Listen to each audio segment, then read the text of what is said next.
We are seeing some images coming through very slowly, but also eyewitness accounts and reports from the ground.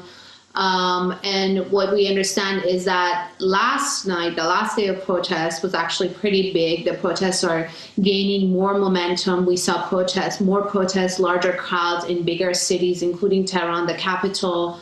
And we're also seeing more of a violent crackdown. I think at the beginning, the approach of the state was a little bit different, especially the president, moderate sort of reformist administration, trying to say that they want to meet the protesters, their leaders, speak to them and hear them out.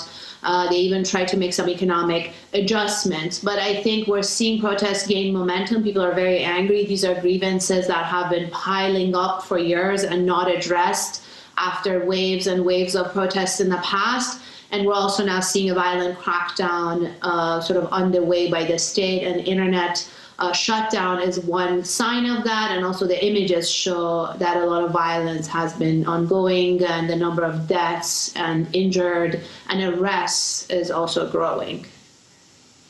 And can you tell us more about why these people are so angry as you describe? We know the economic situation there is dire, with some 40% inflation. Is that what's driving this, or is there more to it?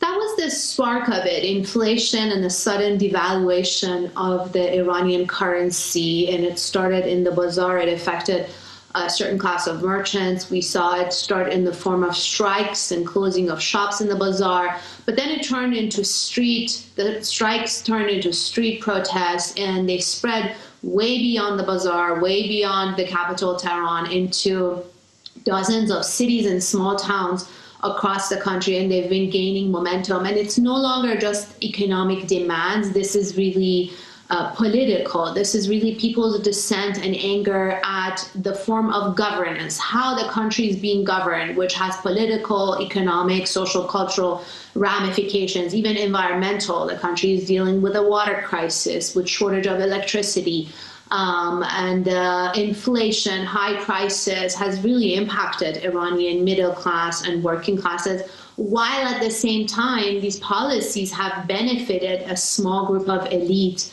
And people see sort of that division, and that adds to the anger.